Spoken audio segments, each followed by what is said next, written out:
Kasi napapansin ko, umano siya, pumipitik siya yung likod. Hello guys! Welcome back sa ating channel. Gusto ko lang magbigay ng update. So this is just a random vlog. Napag-isipan ko lang biglang mag-vlog habang papunta ako sa aking pupuntahan.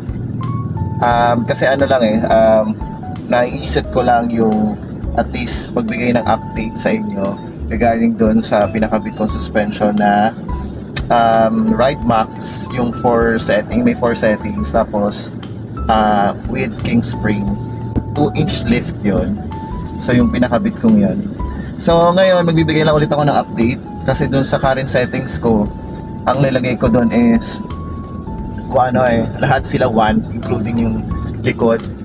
So magbibigay lang ako ng quick update, quick observation doon sa settings kong yun. So actually yung sa settings, I think hindi siya appropriate o hindi maganda na settings yung 1 sa likod. Kasi napapansin ko na every time na sa hubs, minsan kasi talagang binibilisan ko siya. Umano siya, pumipitik siya yung likod. So parang sa observation ko lang feeling ko hindi kaya ng Ride Max yung pagbalik ng molly Kaya parang pumipitik talaga siyang gano'n. So hindi naman sa sobrang lakas, pero kasing pansin ko talaga siya na kunyari yung humps, especially yung humps na yung parang humps na may mga hindi smooth yung pag-akyat sa pagbaba, pumipitik siyang gano'n. So yon, doon ako nag-decide na palitan siya ng setting na gawing 2. So sa 2, hindi ko na yung na-experience yung gano'n kahit na tinatry ko na i-try kung ulit kung ma-encounter ko siya. So hindi ko na siya na-encounter. So I think the best setting talaga for Ride Max is number 2 pag sa likod.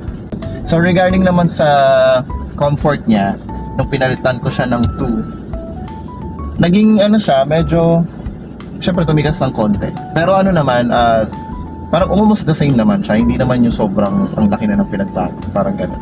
So at least na siya, mas komportable siya. Hindi siya yung sobrang galaw, saka hindi rin siya yung sobrang kasi siya pag sa humps, saka sa mga yung mabilisan, kasi na-try ko na rin siya sa expressway. Pag mga mabilis, tapos yung yung medyo pabagsak siyang gano'n, yung hindi even yung hindi even yung road, parang sa so may ganong part, basta papunta sa S-like side, yung biglang gagan. So ramdam nyo yung yung parang bumabaon talaga siya yung suspension nyo pag gano'n. Pero yung ko na nag-2 doon sa sa likod lang sa front, okay ako sa front. Actually siya smooth naman. So ma-advise ko lang sa mga gustong magpa-upgrade ng Ride Max, medyo babawiin ko yung last time kong review, kasi yung last time ko medyo sobrang disappointed talaga ako. So in the long run naman, may improvement naman.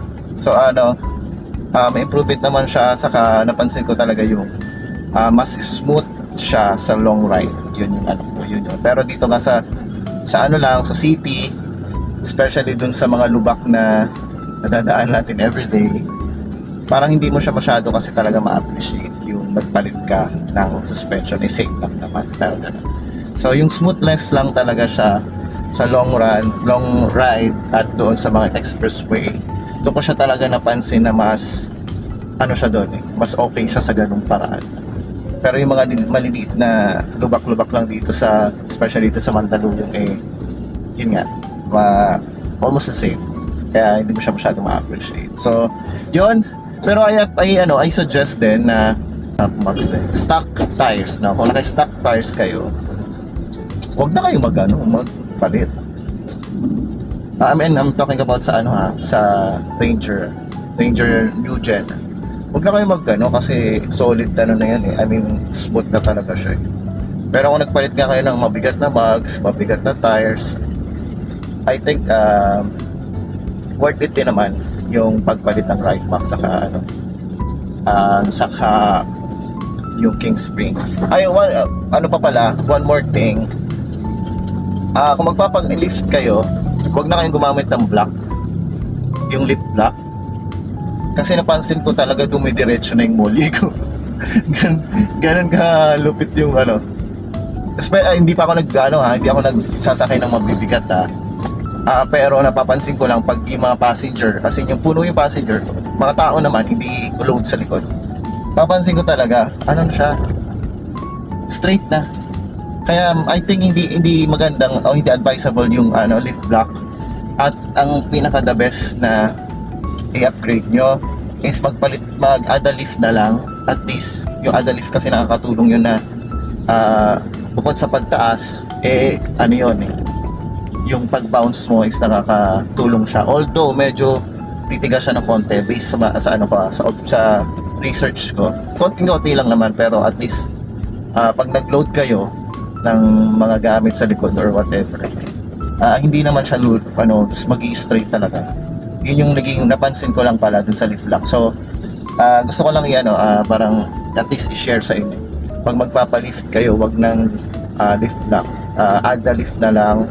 Or meron pa ako nakita isa, actually yun yung looking forward ko,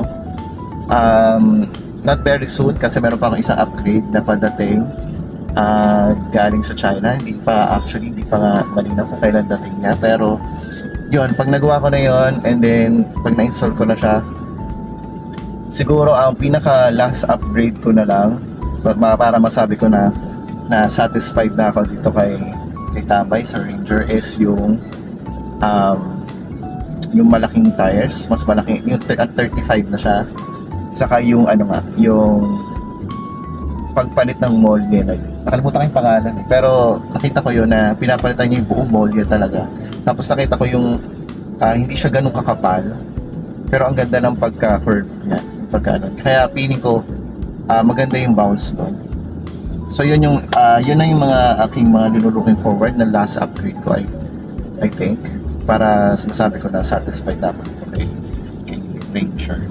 Pero yun, so yun lang guys. I think mahaba na rin yung video ko, kahit sabi ko quick lang. On the way kasi ako sa car wash and ipapark ko na siya after. So yun lang, kasi galing kami sa biyahe kanina. Okay? So yun lang guys. Thank you for watching. See you sa aking susunod na vlog. Hopefully soon.